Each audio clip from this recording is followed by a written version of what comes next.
Hello everybody, this is the video for the value scale in paint. If you've already been with me for my 2D class, then you already know how to do this with pencil, but it's not the same. You can't just add more pressure with paint to get a darker color or try to build the paint up. It doesn't work that way. You could start this a variety of ways. I like to start with a fair amount of white and then I add a little tiny bit of black to it because we're trying to get a value of 2. And even right here, I feel like I added a little bit more, so I'm just going to separate a little bit off to the side, bring more of that white paint in. Use my palette knife to mix it all together, using the flat base of the palette knife to squish it together. You add more paint as you see necessary, but the black does tend to overwhelm a lot of colors. So you really don't need that much to get to a medium gray. Look at that tiny little dot. It's really all you need. You can always add more, but you can't really take away. So definitely don't go 50-50 right in the beginning.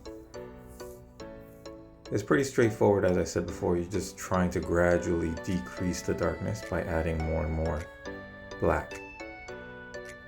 Your whitest white, which is your number 1 or 0, you definitely want that to be your pure white.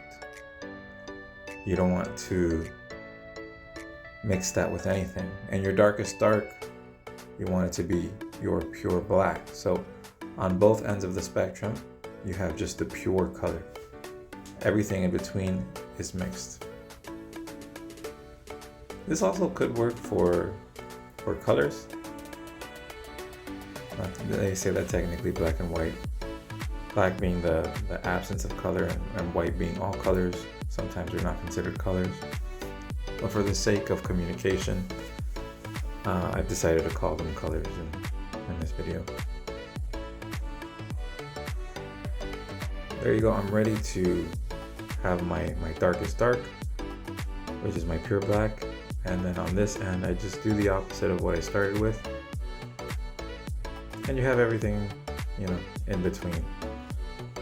Now there I think I have roughly 10 different values. I like to clean the palette knife or the brush depending on whether you want the paint to mix or not. When it comes to the purity ones, like the pure white or the pure black, definitely I like to clean the palette knife because it shouldn't be mixed. It should be that pure black out of the bottle, that's as dark as you can make it, and the pure white is as bright as you can make it. I'm just trying to kind of mesh them together before I take it over to the canvas to actually create the value scale. Now I know that your reference, sometimes the reference that I provide for you is going to have 11, including the white of the canvas. But here, the value scale is already made on your palette. Now you just have to transfer it to your canvas, and that's exactly what you see me doing here. You could darken or lighten. Paint is very forgiving that way. It allows you to change it readily and easily. And I think it's great to work with because of that. So you see, I think that this is a little bit too dark, so I went back in, I added a little bit of white. And as long as the paint isn't dry, you can do that. Now, oil paint has the advantage that it stays wet for longer periods of time. Acrylic paint, you only have a small window of maybe 10-15 minutes before it completely dries on you. Now that is an advantage sometimes depending on what you're trying to do. But like I said, it's pretty straightforward. You add a little bit of white, you add a little bit of black if you want to lighten or darken, or you add a lighter gray or a darker gray if you're in between. And this one is going to be my 10th value.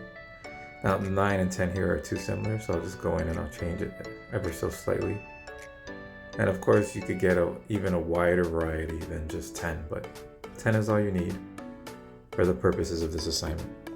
Well, I hope this video has been useful for you guys.